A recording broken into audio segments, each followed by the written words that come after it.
I just feel like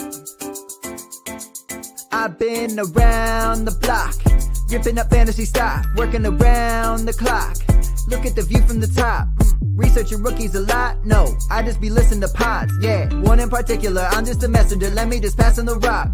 Browning, brunning, pruning, pronouncing ain't what he's doing. What he's doing is not losing, but infusing you with new things. And there's Dennis the Bennett, yeah.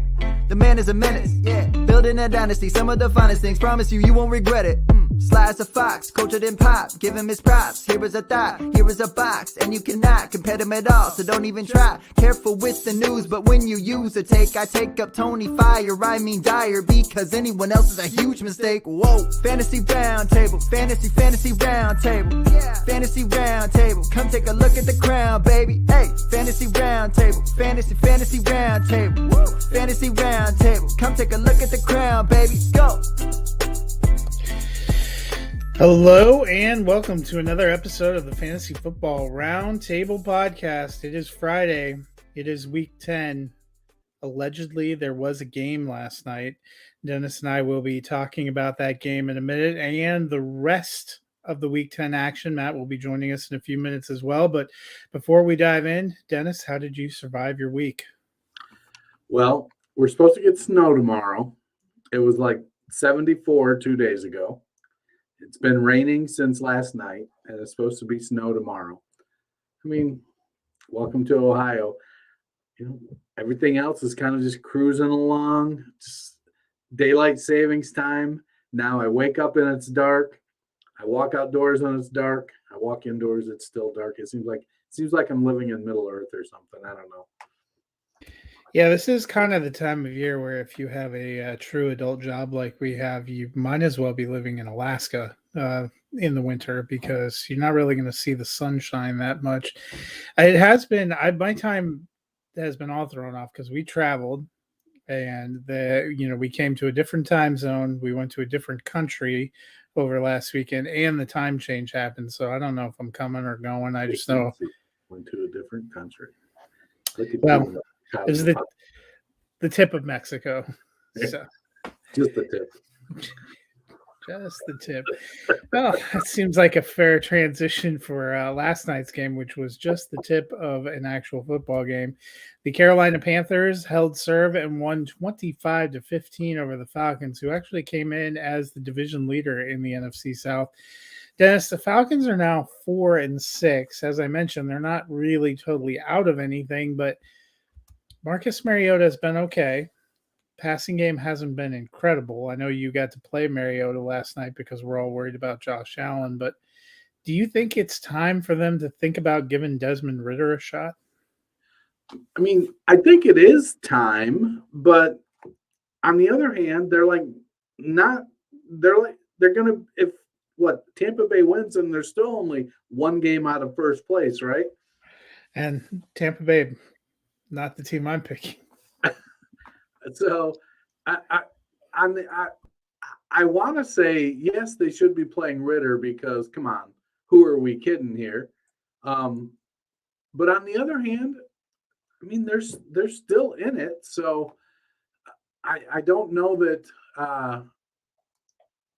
it's hard to fault a decision when you're in it. Going with the veteran quarterback who isn't playing great, but plays a style of football that has generally kept them in games, except the Cincinnati game, I think. So they're playing a lot of close games. They're eking some out. They did get Cordero Patterson back yesterday. Unfortunately, they hardly played him. I know, and it's a wild situation there with everything. I mean, we've all expected it to be a rebuild, and it's hard to, I've got some dynasty teams that I am in rebuild. I've got a dynasty team in rebuild that's 6-3. I'm like, how the hell am I supposed to rebuild if this team keeps winning games? I'm like in 5th place. I'm like 250 or 300 points behind the other top 5 teams.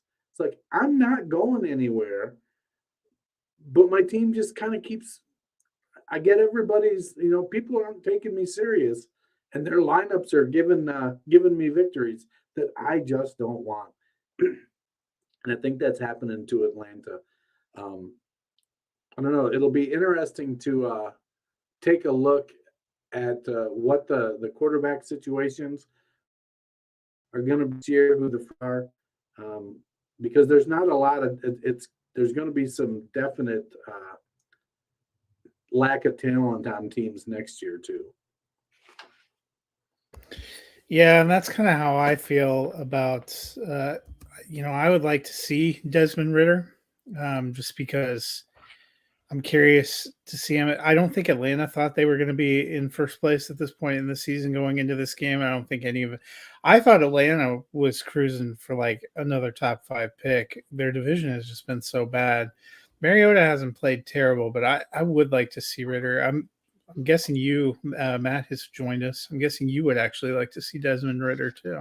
I would. I still think we will see Ritter at some point. I mean, they can't keep winning, right? Well, they're going to fall behind. Tampa's going to win the division. The weird thing is, like, they're 15th right now for a draft pick. Like, they're not that high up, and I know the NFL probably, at least from the word and rumors of the kind of people plugged into the draft community, have a different opinion than I do on how good the quarterbacks are in this class. But I would be surprised if even I think Levis probably goes third, so you're probably looking at Hendon Hooker. Like, maybe Hooker's available around that range, but how much better is he than Desmond Ritter? I wouldn't say a ton personally. So, like, I think they've got to throw him out there at some point just to see what they have, so they know if they need to go in the first round and grab a Hendon Hooker or Will Levis, depending on where because even, I know they haven't had their bye yet, so even if they lose a couple more games, like, they're not going to jump up. Like, they're not going to move up to a top 5 pick, at least the way it looks right now. So you're going to have to do something to get one of these quarterbacks. I just got to keep losing. Well, the next team, the Carolina Panthers, decides we've been waiting all this time to draft a quarterback. YOLO, let's win some games. The Panthers now, they had only one win when they fired their head coach. They're now 3-7, which feels laughable, but they're like a game and a half out of first right now in their own division. Matt, I'll start with you. You've mentioned a few times you don't love this quarterback class. Yeah. Are the Panthers being kind of dumb to potentially play themselves out of a top 3 pick? Yes. Well, I guess that kind of depends on where Carolina's just a mess. I think so. I would think you'd probably want to be one if one would be the best option, or 2. So you have a chance to get one of the top 2 quarterbacks. Don't know what they're going to do coaching wise. I imagine they're blowing everything up as soon as the season's over. So you bring in a new GM, a new head coach, and then you kind of let them decide, pick your own adventure. If you're at number 1, do I want to go Bryce Young or do I want to go CJ Stroud? But at least 2, where it may not be a pick your own adventure, but at least you're kind of getting to do that, and that you get to pick at least one of those 2 guys. Even if they get 3, I don't think Will Anderson's a bad journey to go down. But I would think if you really wanted to start over and rebuild your franchise, starting with that key piece, which is quarterback, you'd want a top 2 pick so that you could have one of those guys. Yeah, it's tough for Carolina because if they are back far enough, they're going to have to go free agent quarterback again. Because I don't think Levis or Hooker are. I mean, they're better than Davis Mills probably, and he seems to have came out and grabbed a hold of the Houston job, but I don't think people are expecting him to hold that job a long time. So they're going to have, maybe they go Jimmy Garoppolo, maybe they go Ryan Tannehill. They try to do this veteran thing and build from the inside out and stuff. Because they've got some talented players at skill positions. I mean, technically not as talented as they were before trading Christian McCaffrey, but Dante Foreman looks good. DJ Moore still performed and doing well. They've got some players that are. Terrace Marshall Jr. is coming on, so I think And Carolina. they got the savior in LaVisca Chenault. Yeah. So they're going to be in a tough spot because they're not going to be bad enough to get a top pick either. And I don't know if I feel like maybe after last year, teams are going, hey, we either go elite quarterback or we wait. Because last year, a lot of people, I think, expected more than Pickett to go just because teams have a history of pushing quarterbacks up. And really nobody did last year. And maybe we see that trend continue this year. Well, and the big unknown for Carolina, too, is they took Matt Corral, who was obviously a third-round pick last year, and we won't even get to see him play this year. I think there's potentially a huge turnover at quarterback. I would not be surprised if Brady, Rodgers, Ryan, and even Stafford were looking at hanging it up after this year. Some of those veteran guys who've battled injuries and inefficiency could be quite an interesting QB landscape. Well, who's the rush starting for next year? God, probably Carolina. Gardner They've tried everyone else. Gardner Minshew. On to week 10. We have another international game. We're no longer in London. This time we are going to Germany, and we sent the Seattle Seahawks, who are 6-3, to face the Tampa Bay Buccaneers, who are 4-5. Both these teams come into the game as division leaders. Dennis, the tight end position has been somewhat brutal this season, but we've seen Noah Fant picking it up of late, developing a connection with Geno Smith. Are you starting to feel better about him as a starting option? I need to see Fant keep putting distance between himself, Will Dissly. Dissly has 3 tight end 1 games so far on the season. Fant only has 1. He's tight end 16 over the last 5 weeks and tight end 20 on the season. He's clearly the better athlete, and you like to see him with the ball in his hand. He's fast, but I want to see them get him consistent opportunities. I mean, hell, even Colby Parkinson has had a tight end 1 game. Poor Noah Fant. Although he may have ended up with a better quarterback. It's hard to tell. Matt, Mike Evans, Chris Godwin, we love them as potential talents, but it has not been a robust passing game this year. Are they still locks as top 24 options for you at wide receiver? I do think they'll end up finishing there. Just because I feel like the whole fantasy season has been extremely weird. And I think everybody's kind of been down. It's just been one of those seasons. I think Godwin and probably more because of the fact that he missed a couple games would be the one I don't think. Because I don't think he gets the touchdowns like Evans will continue to do. Probably finishes outside the top 24, but at the end of the day, I think they both will because Matt. I mean, we obviously talked a little bit on Wednesday. We expect them to eventually kind of put this together a little bit more and win the division. And to do that, I would expect this offense to get a little bit better. And to do that, I think those two will take the step forward because they're the best options still on the team. Yeah, I'm hoping Tampa Bay makes a run at some point, but I'm not picking it this week. I'm taking the Seahawks. Same. Me as well. Who would have thought the Seahawks would go to Germany and be the better of the teams? On to what was looking at one point like it might be one of the best games of the weekend, which is the 7-1 Minnesota Vikings have the second best record in the NFL at the 6-2 Buffalo Bills. A little bit of a down note with potentially no Josh Allen, but we'll get that in a minute. Matt, Justin Jefferson and TJ Hawkinson seem to be doing pretty well in getting targets. How does that leave you feeling about KJ Osborne and Adam Thielen? The dead. I just don't. I just don't see anything from him. I mean, we talked a little bit about this on the trade deadline show, right? When Hawkinson went over there, we were like, maybe this could work out for Hawkinson because KJ Osborne, I know, is a guy we both thought could be something this year. He's done nothing.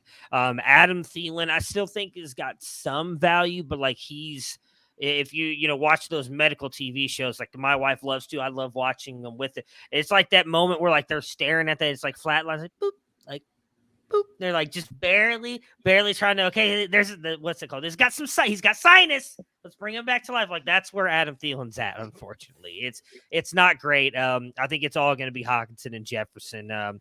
If you've got Osborne or Thielen, I'm hoping for you that it's a best ball league and that you're not having to decide whether or not to start them, and they'll just be plugged in the weeks that they are good, because I don't think it's going to be often. I took so many shares of Osborne at the end of redraft leagues, thinking that was like a genius pick. It happens. I'm Dennis, right there with you. It's embarrassing. On the flip side, Josh Allen dealing with that elbow injury. They still, as far as the last update I saw, haven't completely ruled him out, but it's not seemingly looking good. If he plays, how are you feeling? If it's Case Keenum, how are you feeling about Buffalo's receivers? Well, it's certainly a downgrade. I think Keenum is going to be serviceable. Keenum is the type of veteran backup that you want in the NFL. So he's going to go in. He's smart enough to get the ball to Stephon Diggs. He'll take a shot or two to Gabe Davis. And it'll actually, starting Keenum would be good for Devin Singletary and maybe even Nyheim Hines, because he's not going to run the ball like Josh Allen does. I'm nervous about Allen starting. I have him in one league, and I started Marcus Mariota over him last night. Got to be honest, when I went and looked, I was totally surprised after watching that game that Marcus Mariota got me 21.3 points. I was like, how the hell did that happen? It's like magic. Marcus Mariota. He did have a couple passing touchdowns. It was crazy. I was like, wow, okay. Because when I was watching the game and I'm going, I should have waited, because it's a contract league and I got Justin Fields on my taxi squad, and I've got just enough room. I could have activated Fields, but I'm like, I feel like I'm going to need that money to sign a free agent to help get me through the season. And so I'm like, screw it. I'm going to start Marcus Mariota. And I feel like I might have dodged a bullet there. Yeah, I'm nervous about Josh Allen too. I have a lot of shares. I still think, though, with all of his skills, if he is active, I'm gonna play him. I'll cry about it later, but probably gonna play him. I'll be at the happiest place on earth, so maybe I won't cry. I am taking the Bills. I don't think Allen's gonna play, and I'm gonna take the Vikings. I think I'm gonna take the Vikings as well. Next up, game of the week: the 2-5 Detroit Lions at the 3-6 Chicago Bears.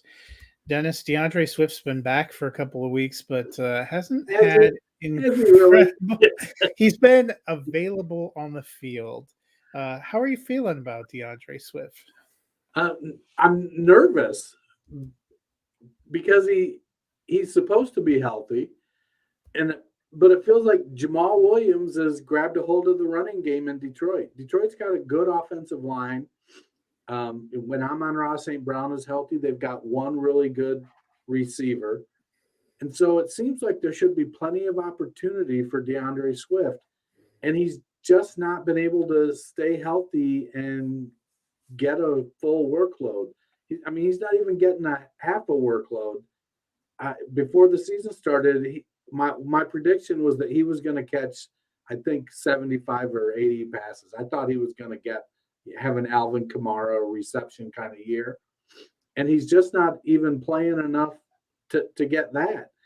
So I'm nervous. If he's healthy, he's super dynamic, very explosive, catches the ball well, can run the ball.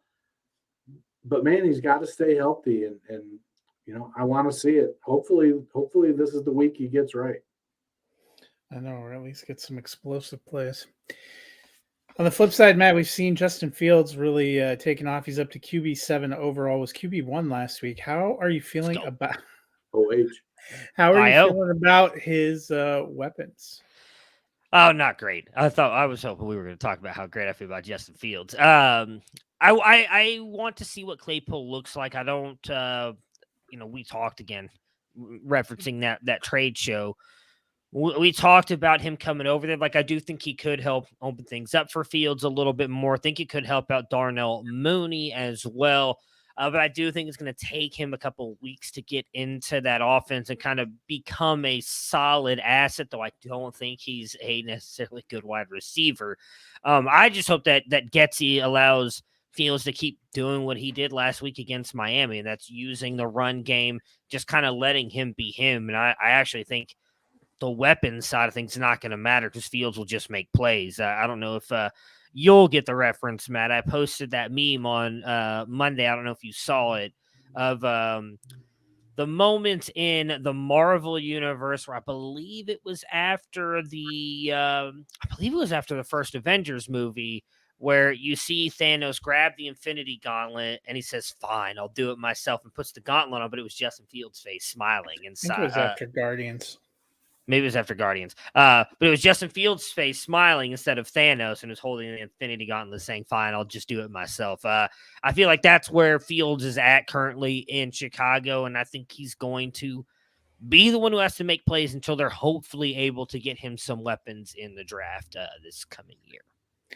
I actually don't mind the trio he has right now, though, and going against a softer Detroit defense could be good. I am taking the Bears. As am I. Me too. Next up, the game of the week: the 3-5 Denver That Broncos. game was the game of the week. Yeah, they're all the game of the week.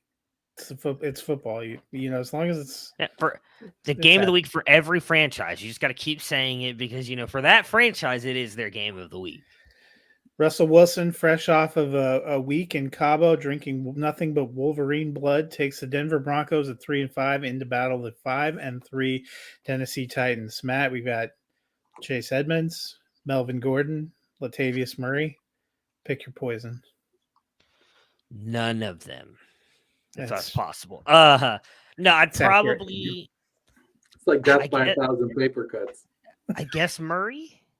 Right? Like, he's probably the one who's going to get more of the workload. Like, I thought it was going to be Melvin Gordon, but it just seems like they don't like Melvin Gordon for whatever. I don't know why they paid the dude in the offseason if they don't like him, but I guess that's, not my, that's, I guess, between Murray wasn't around.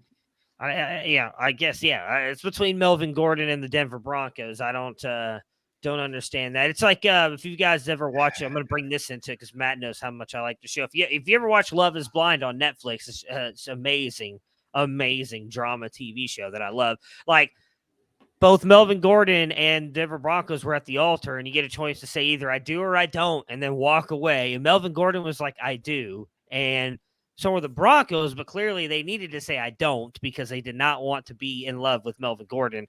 So I would definitely take Latavius Murray. If I had to pick one of the three, I'd rather not start any of them. I don't know why, but I'm leaning toward Chase Edmonds. Who are some of the teams on bye this week? The Patriots are on bye. The Bengals are on bye. The Ravens are on bye, and the Jets are on bye. Okay, I'd rather start Joe Mixon than any of the Denver Broncos running backs this week. Yeah, just to clarify. Dennis, on the flip side, no issues at running back for the Tennessee Titans, but beyond superstar Derrick Henry, is there anyone you actually want to play? No. Maybe, Treylon Burks flashed a little bit, and it looks like he's going to be back. But I don't know how you can start anybody besides Derrick Henry in that Titans offense until you see somebody produce for a couple of weeks in a row. Tannehill is just looking terrible. Even, Dontrell Hilliard is probably the next best option there. And then you're looking at, 3 receptions at best. So, no, you don't start anybody besides Henry. I'm going to do it. Taking the Broncos. Broncos for me as well. Same. The sad second half comeback that keeps Nathaniel Hackett as the head coach begins this week. On to the next one, which is, I'm just going to say, is a game. The 2-6 Jacksonville Jaguars at the 6-2 Kansas City Chiefs. Dennis, I don't know if you knew this, but Evan Ingram is somehow up to tight end 12 on the season. Should we be talking about him more? Well, he's had 4 tight end 1 games this season and been top 16 in 4 of the last 5 games. He's playing consistently and developing a rapport with Trevor Lawrence. I think with Jacksonville, it's Christian Kirk. And then Marvin and Zay Jones just are not very consistent. Travis Etienne's getting his work. And that leaves Ingram to just sort of be that medium floor, no real upside kind of player. So I think, yeah, you can start him. I expect a, tight end 8 to 10 to 12 kind of range from him. He's a serviceable player. Matt, on the flip side, we talked about a little bit on Monday, 12 carries, 14 yards among 3 running backs for the Chiefs. What are you doing with the Chiefs backfield? Probably the same thing I'm doing as the Denver Broncos backfield. Start Joe Mixon and just be good to go. I don't know because they keep saying certainty there, right? Exactly. At least the ceiling's not high, but the floor is really not going to hurt you either. It's well established. Exactly.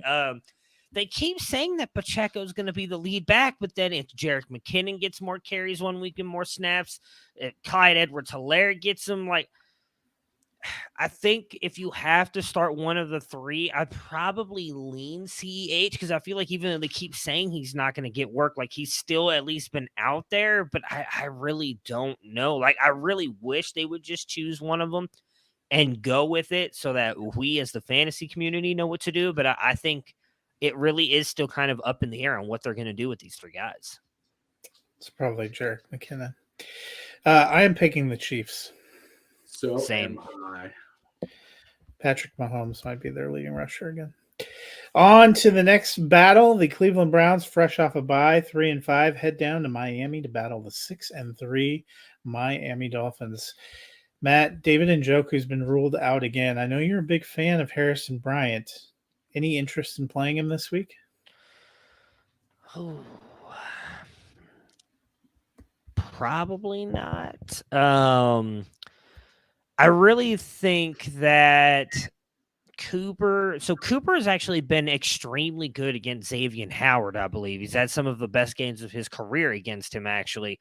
I think Cooper's probably in for a big game, and they may take some shots to Donovan Peoples-Jones, but I just don't see Brissett spreading the ball around a ton. So if it were me, if you have because you don't have any better options, fine, but I don't think he's going to be a top position for you this week. Dennis, on the flip side, we saw Jeff Wilson come in and have a pretty good first game with the Dolphins. Do you like him or Raheem Mostert more in this backfield? No. Now we're in that situation like we were in for so many years in San Francisco. Who the hell do you start? Both guys, when they're in there, they're playing well. Both guys are familiar with the offense. And I get that that maybe it's a hot hand situation, but how do you determine who has the hot hand when they both play well?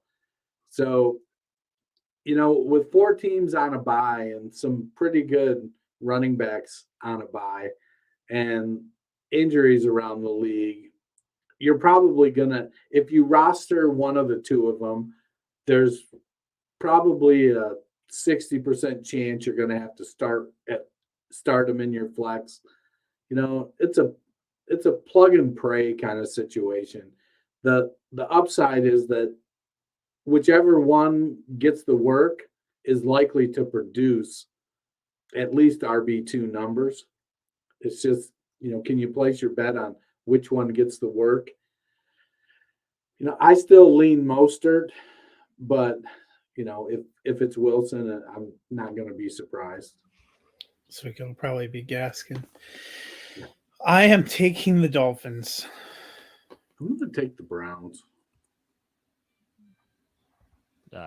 Give me the Dolphins. Getting one step closer. Congratulations to the Houston Texans, 2 top 5 picks. Oh. On to those Houston Texans, 1-6-1 at the 6-2 New York Giants. Dennis, Brandon Cooks was not happy that he did not get traded, said he really wants to win. Probably not happening in Houston, but if he's active this week, are you comfortable putting him back in the lineup? He's got such a long track record of producing. I got to think that after the, trade deadline kerfuffle, if he's back in the lineup, that Lovie Smith's going to say, hey, man, you're my dude. Davis Mills, throw that son of a gun the ball. So, they've got a solid running game. They can play balanced if they need to. But their defense is bad enough that they're likely to be behind. So it would make sense that if he's playing, he's going to get at least a little bit of volume, 6 targets, 7 targets, maybe not 11 or 12, but probably 5 to 7 at least.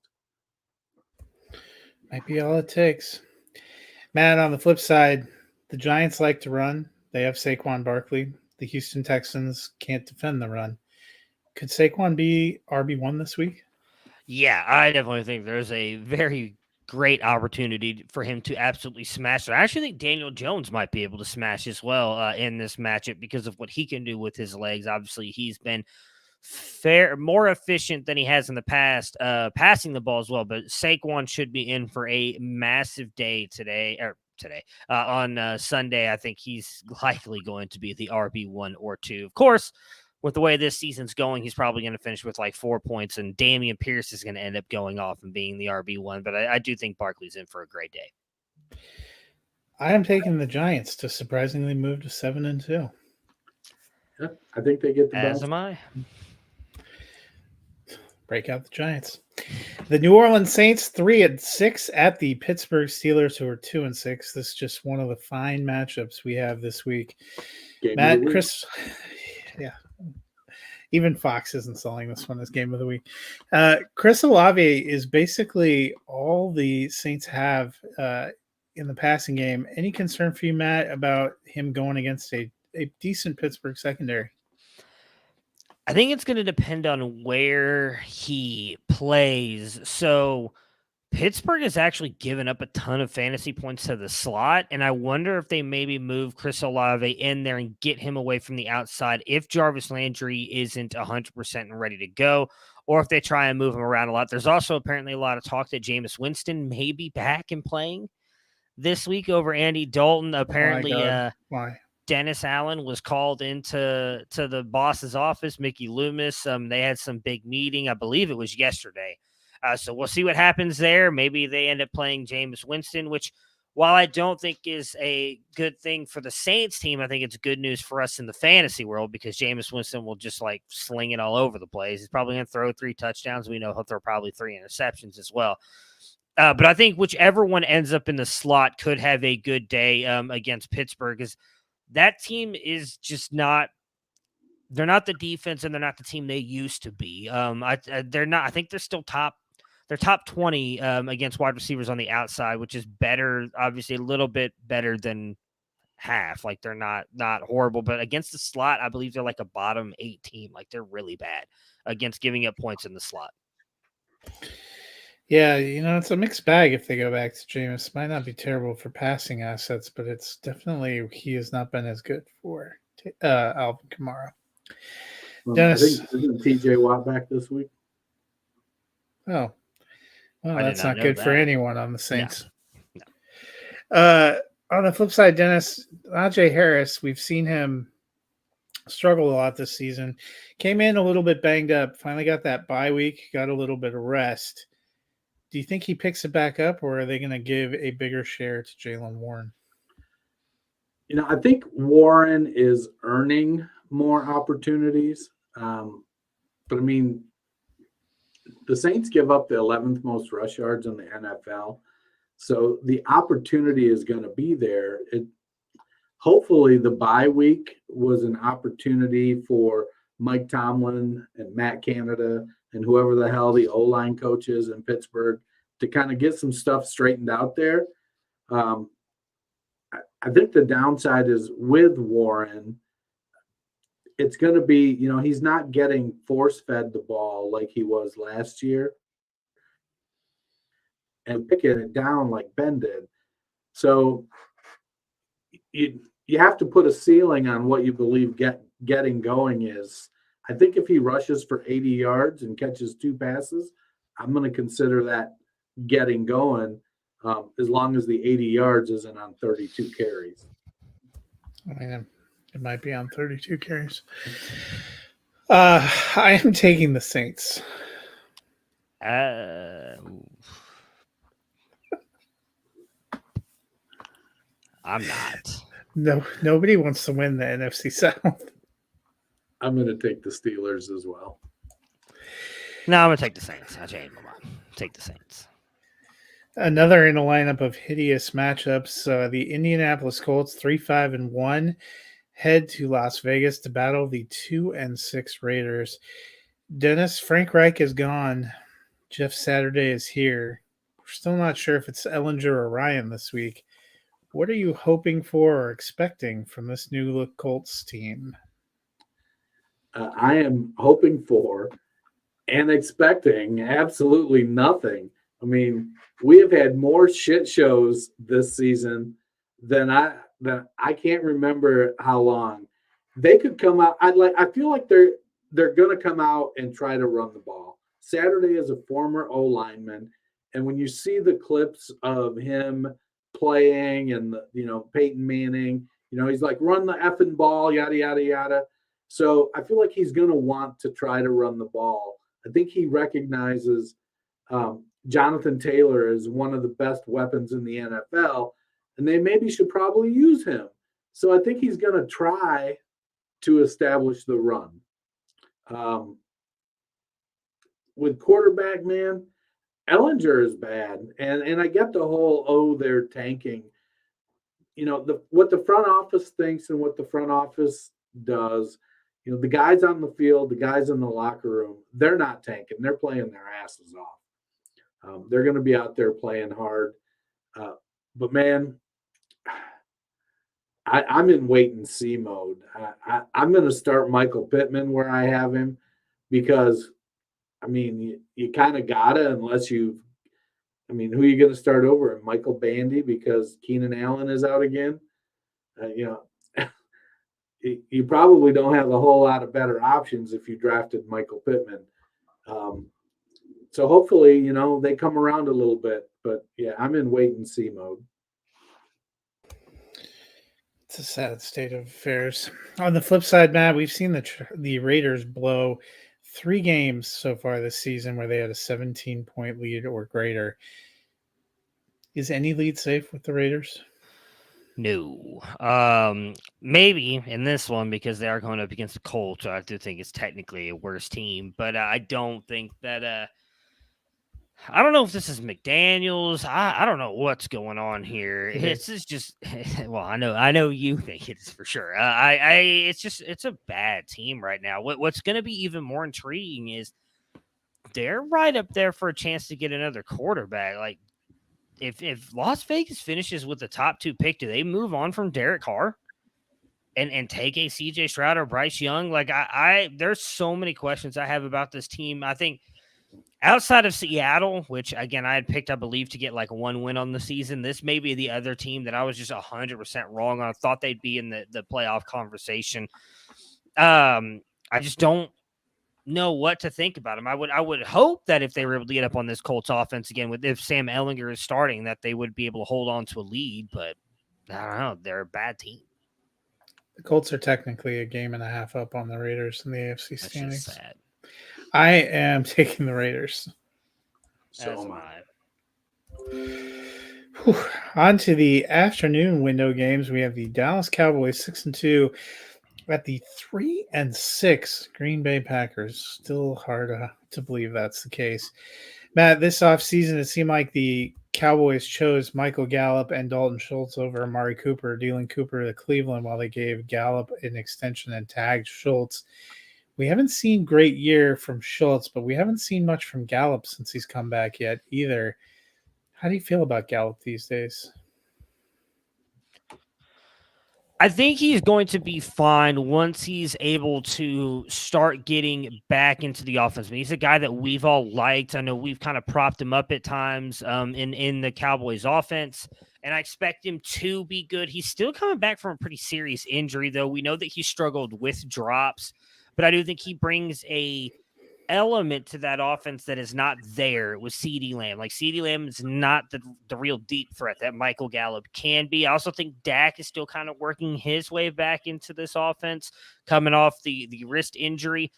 What I am going to be curious about is, or what I am curious about, it feels like we're going back to what this team was the first couple seasons of Dak, and we're like, it's lean heavily on the run, even though that offensive line is not there. And if they do that, I wonder if that hurts Gallup's value a little bit, but I think he's going to end up becoming the number 2 in this offense. I just don't know that we see it this season. I think that's a future play for the Cowboys.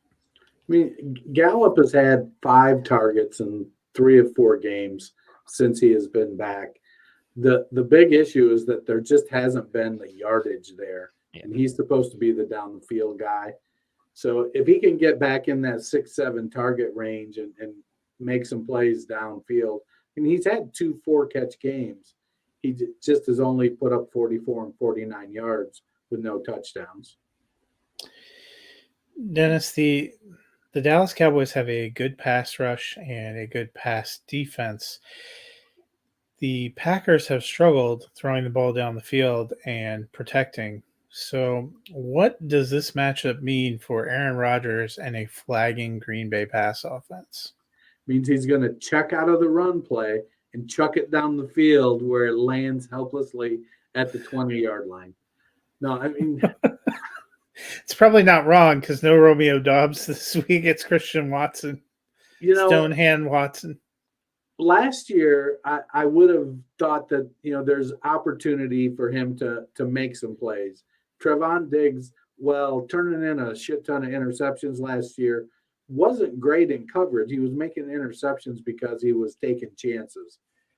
This year, though, Diggs has turned it around, and he's playing really, really well in coverage, and it's hard to get past him. And with not much as far as wide receivers go, it's going to be rough. And so unless they can be productive in the running game with Jones and Dillon, it's going to be a long, long day for Aaron Rodgers and the Green Bay Packers. Wait, the Packers have a running game? I am taking the Dallas Cowboys. So am I. Give me the Packers.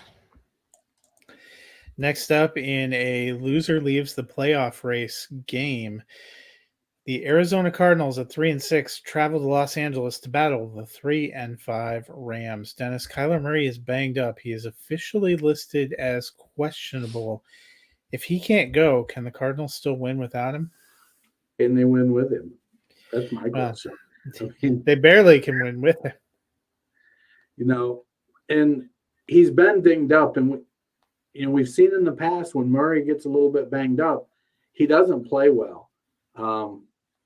Now, DeAndre Hopkins has been playing great. Rondale Moore, much to my chagrin, has played well. James Conner looked good last week. He was running hard. So I think the opportunity is there. The Rams defense is not playing at the same level that it did last year. I've made no secret about it. I'm not a huge Murray fan. And there are guys out there that say, look, if you start Kyler Murray, just don't watch the game. Wait until the end, and the results will be there. And I get that. But I struggle. I don't think Murray is he's been fortunate to say the least, and I just don't think he has what it takes to carry the team, and I think that's what he tries to do, and I think sometimes maybe Kingsbury asks that of him, and I just don't think that's the type of player he is. It's what he wants to be. I just don't think he's good enough. Looks like if he can't go, it'd be Colt McCoy. So, on the flip side, Matt, another quarterback who surprisingly is on the injury report, and that is Matthew Stafford. Kind of got announced a couple days ago. He's in the concussion protocol. I don't remember hearing anything in the immediate aftermath. He was limited in practice. If he can't go, it's John Wolford for the Rams. What would that mean for the Rams? And if Stafford does go, how confident are you feeling about him? Not at all. Oh wait, Matthew Stafford. I'm sorry. Yeah.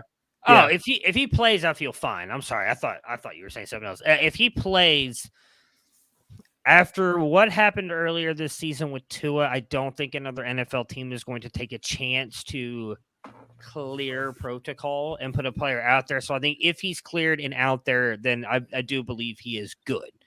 If he's not out there, fade the entire Rams offense, because I don't know what John Wolford's going to be able to do, even as bad as Arizona's Well, defense. they'll just lean on that run game with Cam.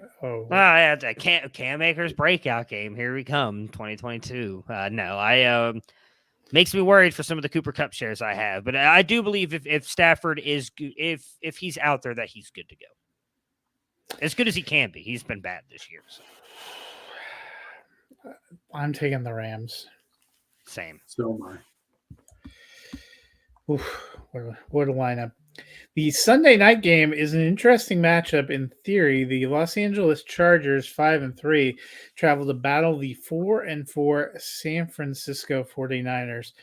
Matt, Keenan Allen and Mike Williams are out again. With them out, how do you feel about Hurt and what's left of this passing game?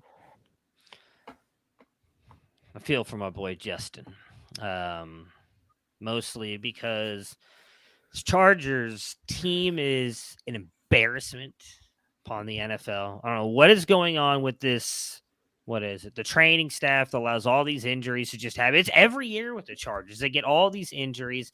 They're going to cost me to get a dolphin tattoo. It is very, very frustrating. I honestly don't know what to think. I honestly don't think Herbert's healthy either.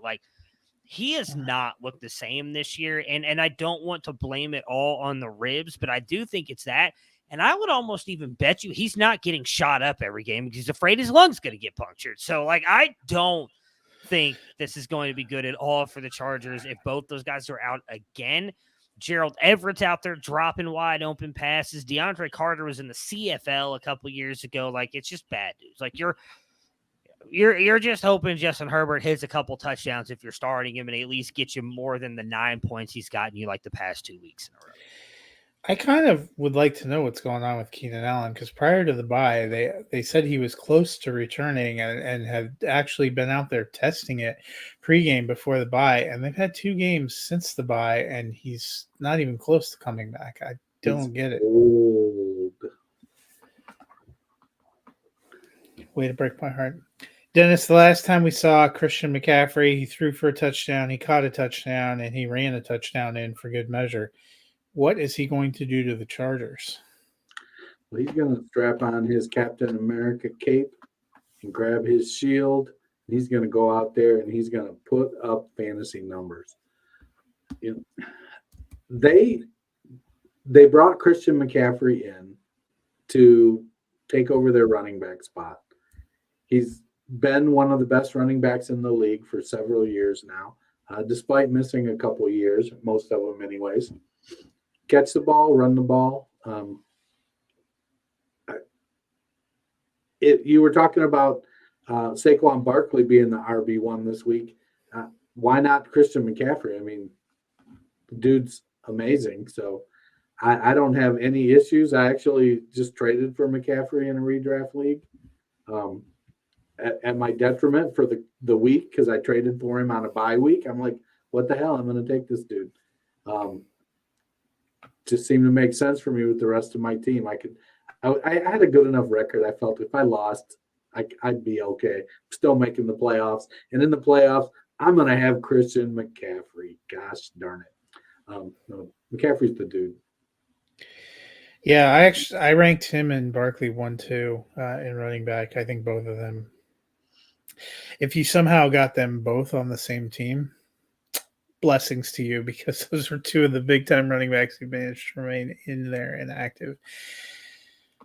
I don't know why, but I'm taking the Chargers. I don't know why either. That's just crazy, man. I'm taking the 49ers. Yeah, really I'm don't taking like the 49ers. 49ers. I mean, neither do I, but Justin Fields can be Thanos and do it all himself. I don't think Herbert can. Not with as banged up as he is, unfortunately. It just feels like this is the kind of game that Kyle Shanahan finds a way to lose, especially in prime time. While I don't disagree with you, I don't think that God dang it, what is his name? Brandon Staley. Brandon Staley can find a way to win the game. He's a horrible coach. I know. This is like the mediocre coaching off of California here. Actually, both of the Rams and Chargers game are two mediocre coaching offs. So I like McVay, I guess. But Monday Night Football, the Washington Commanders 4-5 at the league's only undefeated team, the 8-0 Philadelphia Eagles. Dennis, tight end, not a great position. Logan Thomas was incredible 2 years ago, but does not seem to have much of a rhythm going with the Commanders this year. Do you trust him in your lineup? Nope. I picked him up a couple weeks ago because I had bye weeks coming up for my tight ends. All I can say is thank God I picked him up a couple weeks prior to the actual bye so I could see what the hell was happening. It's not been pretty. And frankly, given the way the Commanders have been playing, I would have expected him to be in the 6, 7, 8 target range on a consistent basis and be able to produce. But it's just not there. And maybe it comes around this week finally, but it's been disappointing. Matt, on the flip side, the Eagles are the only undefeated team still in the NFL. We're at the midpoint of the season. Is Jalen Hurts the MVP so far? Yes. I think you could argue he's the MVP overall now with the Josh Allen injury. I think it was – I honestly think Jalen Hurts has been having the better year, and I think you could have argued Hurts over Allen after their loss to the Jets. But I do compare the NFL MVP award a lot to like the Heisman on the college football side of things, where like narratives drive a lot of that. And I think Allen was like primed to win it because he in my opinion, should have won it last year. But they didn't give it to him. And I felt like, they'll give it to him this year as long as they go on and win a bunch of games and win the AFC. I mean, they're the only undefeated team, and it's not like they're doing it because of the defense and run game, and Hurts is out there playing like Marcus Mariota, right? Like, Hurts is playing amazing. I think he has to be the mid-season MVP, and I think it's his award. I don't know. Yeah. I wanted to say why it was his position to lose. It is his award to lose now at this point with how well he's been playing. Yeah, I think at least we know it's not going to be Aaron Rodgers again. You never know. He upset Josh Allen. Maybe he does it again. Oh, he upset him in the MVP. I was like, they lost that. Yeah. I don't know. Yeah. The MVP, yeah. I am taking the Eagles. So am I. So we have a minute here. We're at the halfway point. The Eagles are 8-0. We obviously all think they're going to be 9-0. Do you guys think they go undefeated? Oh, let me bring up the schedule here.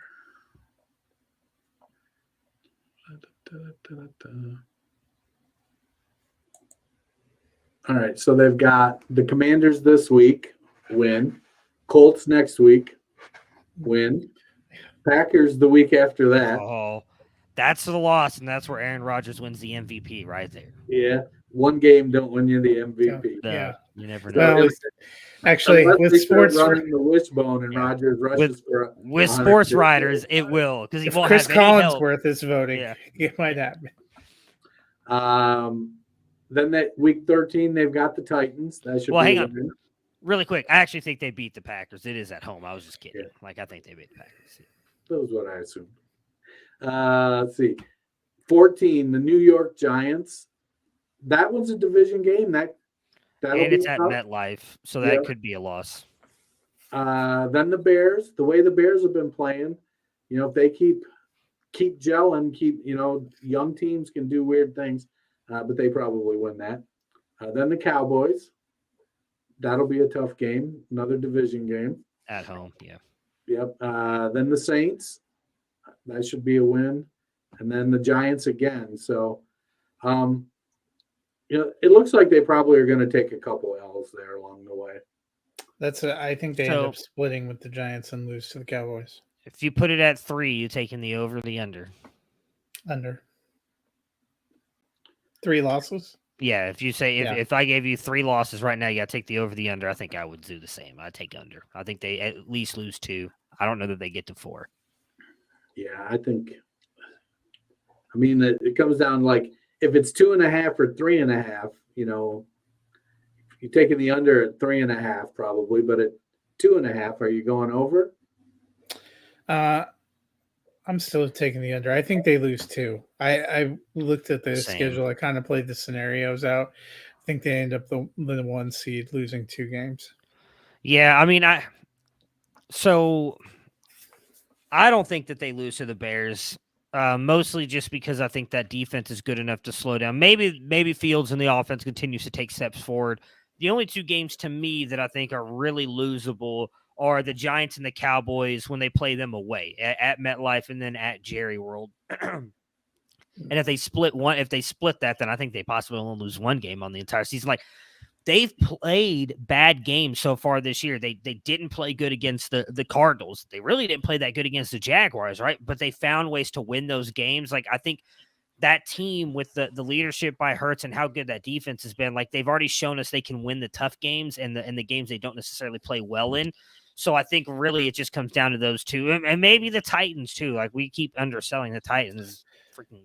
Keep going out there and winning. So, but the Eagles have a really incredible rush defense, and that's where I think that kind of screws the Titans. And that's where Titans Packers could end up being more of a toss. They have Packers, Titans, Bears will actually be tougher games. I think this Washington game could actually be, division games are always a little bit competitive, but to me, I think they just end up with where they're at. They end up losing a couple, but not more than 2. So really quick, and I know this is not like a, solid, like you got to go buy this, but I just looked at all of them. The ESPN analytics matchup predictor thing. The Eagles are favored to win every single game left on the schedule. There's only 1 game that's even close. And it's a 54% chance for the Eagles to win that game. Let me double check that because I actually think they were predicted to lose. There's 1 game they're predicted to lose right now. 54-45. The rest of the games left on the schedule, the Eagles are predicted to win by more than 70% against every other game. You guys want to guess at what game they're predicted to lose? Giants game. Dennis? The Cowboys game on Christmas Eve. 54% to the Cowboys. The rest of them 70% to the Eagles. 70, even both Giants games, 70%. I mean, to be fair, the Giants are a great story, but they're an average team. I agree. Yeah. Well, we also are a great story. And an average team. Yeah. That'll do it for week 10. Hopefully you have fun out there, Dennis. People will probably have a lot of extra time if they're in a market where they get the Colts and Raiders. What should they do with that extra time? They should download and listen. They should rate and review. We love the ratings. Helps us make some money. We do it for fun, but we don't mind being semi-popular. But now we're going to go back and keep watching Twitter burn down. What a good time.